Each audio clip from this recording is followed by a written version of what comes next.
Bonjour à toutes et à tous et bienvenue dans cette nouvelle vidéo consacrée encore une fois à l'univers des nouvelles technologies et aujourd'hui une vidéo axée sur l'enregistrement de l'écran de son ordinateur à l'aide de OBS, un logiciel totalement gratuit, libre et open source qui va vous permettre d'enregistrer ou de streamer votre écran sur les grandes plateformes connues et de pouvoir préparer vos scènes et vos habillages de manière à ce que tout soit prêt et fluide lorsque vous streamerez. OBS étant un logiciel extrêmement complet, il est bien évident que nous n'allons pas faire le tour de l'ensemble des options directement dans une seule vidéo qui serait celle-ci. Là aujourd'hui, nous allons voir ensemble uniquement les bases pour vous permettre de bien démarrer.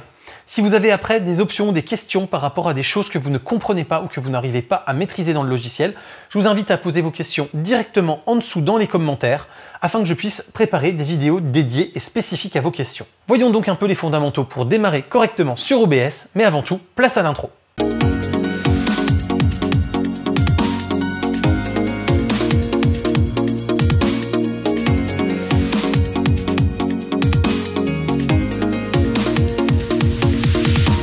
Pour bien comprendre OBS, c'est un peu comme avec Photoshop, il y a surtout un grand principe à comprendre.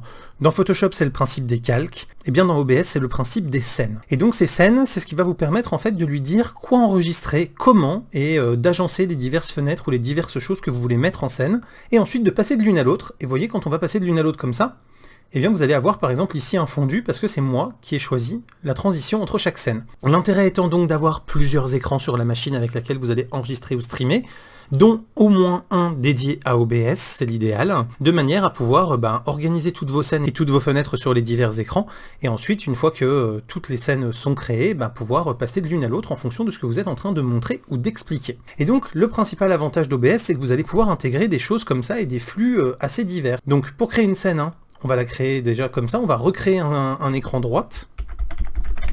Comme ça, je vais vous montrer la création d'une scène de A à Z. Donc, écran droite, par exemple.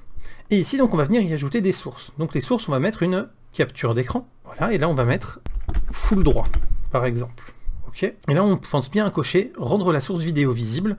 Ça va vous permettre de pouvoir réduire certaines fenêtres et que OBS puisse quand même les afficher comme si elles étaient affichées sur votre écran. Ça, c'est très pratique, c'est une ressource sur laquelle vous n'aurez pas besoin d'intervenir, mais que vous voulez afficher, comme par exemple un chat ou quelque chose comme ça avec vos abonnés et vos viewers. Donc là, vous voyez, ça y est.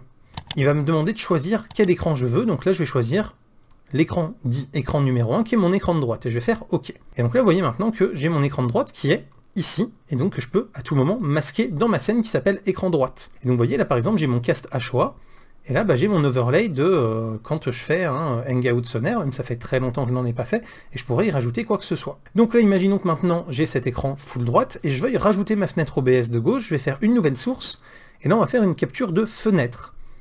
Donc là on va mettre par exemple OBS écran gauche, et donc là il va me demander de sélectionner n'importe quelle fenêtre qui se trouve actuellement ouverte sur mon écran. Je n'avais jamais testé avant ce tuto, mais on ne peut pas choisir OBS comme source, donc on va prendre n'importe quelle autre source. Imaginons donc par exemple que j'ai le gestionnaire des tâches que je veuille remettre d'une autre manière parce qu'il n'est pas sur le même écran, je le choisis, ça va me créer comme ça une autre source de gestionnaire des tâches. Et vous voyez, cette source, je vais pouvoir venir la positionner comme j'en ai envie, par-dessus la première source, puisque là elle est au-dessus, et si je veux qu'elle soit en dessous, eh bien j'ai juste à la glisser comme ça en dessous, et vous voyez que là elle apparaît en dessous, et donc je vais devoir par exemple réduire la capture de mon écran de droite, pour pouvoir ensuite faire apparaître cette source. Donc ça marche exactement comme des calques dans Photoshop, c'est-à-dire que celui qui est au-dessus prend le pas, et à partir du moment où il n'y a pas de gestion de transparence, eh bien c'est celui-là qui va être visible.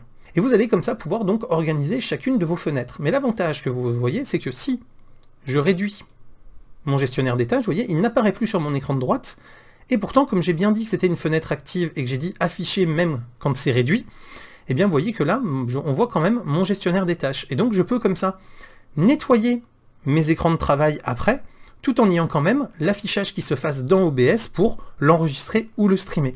Et ça c'est super pratique aussi si vous n'avez qu'un seul écran, puisque vous allez pouvoir comme ça disposer plusieurs fenêtres sur lesquelles vous n'allez pas agir, mais que vous voulez afficher. Ensuite, vous allez pouvoir même cacher OBS, et même quand vous allez cacher OBS, vous allez avoir ensuite votre fenêtre qui sera record, parce que vous l'aurez bien programmé avec le bon programme ou le bon écran qui sera pris en compte dans votre diffusion. Et donc vous voyez là, au niveau cast HOA, ça c'est une image en PNG, donc il y a des effets de transparence, et donc il est très facile d'y ajouter quelque chose en dessous. Comment? Par exemple, donc, quand je disais, on fait une capture de fenêtre. Alors, on va l'appeler capture de fenêtre, on va pas perdre de temps.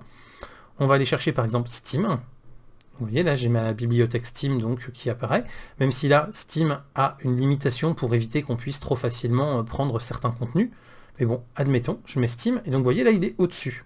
Je vais juste le passer en dessous de mon overlay, et vous voyez que maintenant, je vais pouvoir comme ça habiller mon image très facilement.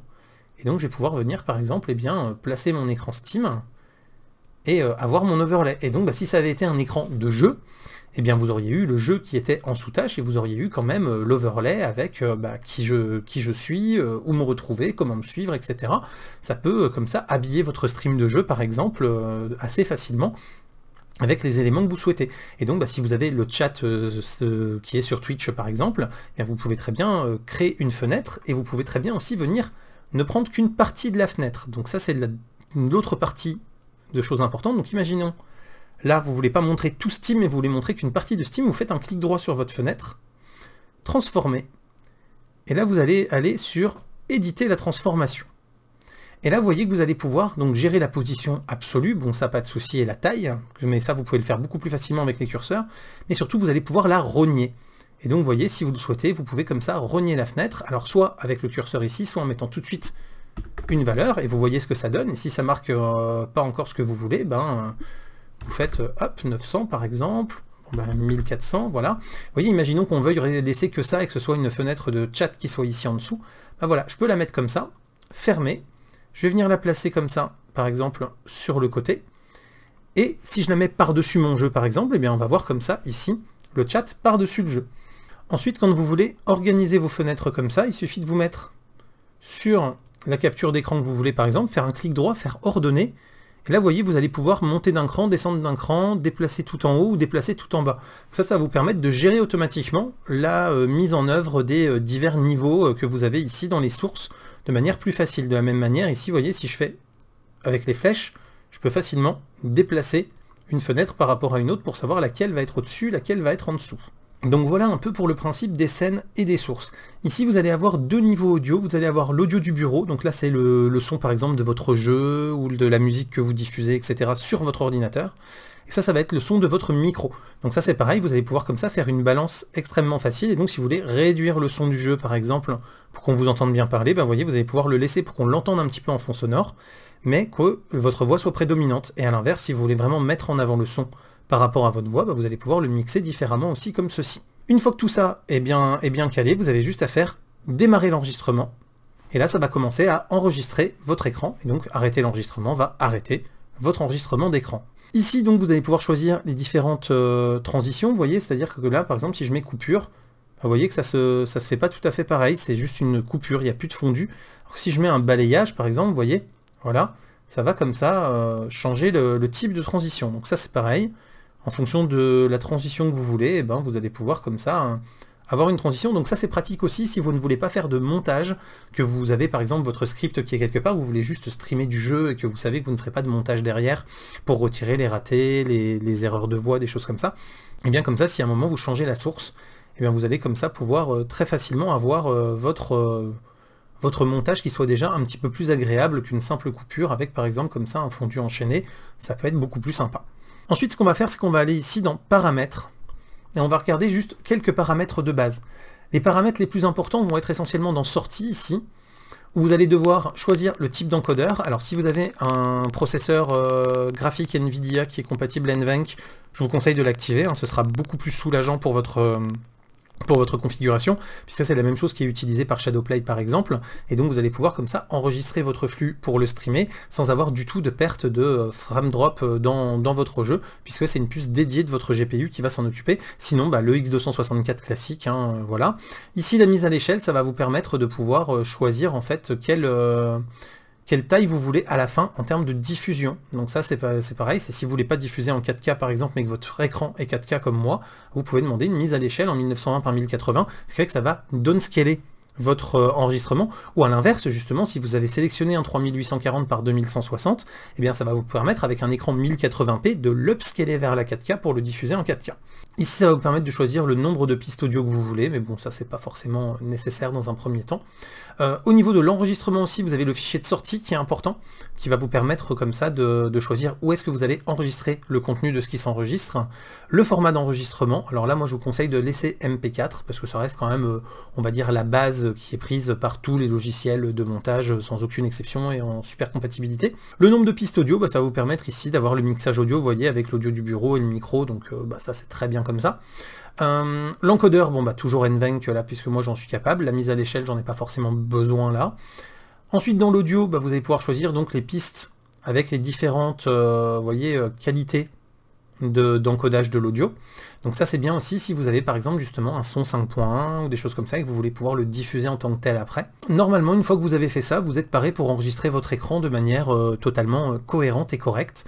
Le flux permettant simplement de choisir le service sur lequel vous allez devoir aller caster tout ça, et donc après il va falloir aller sur chaque site, donc si vous voulez streamer sur Twitch, sur YouTube, etc., il va falloir aller voir sur chaque site comment streamer avec OBS, parce que vous voyez le serveur, il va être en automatique, ça pas de souci, mais la clé de stream en fait il va falloir que vous alliez la chercher, donc ça c'est dans les options de votre compte de diffusion, c'est le diffuseur, donc Twitch ou YouTube ou des choses comme ça qui vont vous la donner pour que vous puissiez la rentrer ici, et que ça puisse ensuite rentrer en contact avec les serveurs, savoir que c'est vous, et diffuser sur votre propre chaîne ou votre propre flux.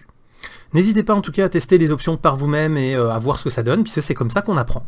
Et voilà, nous arrivons au terme de cette vidéo et j'espère qu'elle vous aura aidé à prendre en main OBS. Si c'est le cas, n'hésitez pas à commenter, liker, vous abonner et partager, c'est le fameux clap, vous commencez à connaître la musique, tout comme le Tipeee et le Utip pour me soutenir financièrement, y compris sans débourser d'argent. Quant à moi, je vous dis à très bientôt pour plein de prochaines vidéos, photos, techno, informatique et jeux vidéo qui font le contenu de la chaîne au quotidien. D'ici là, continuez de rester curieux et de regarder des vidéos sur YouTube. Salut à tous, bye bye.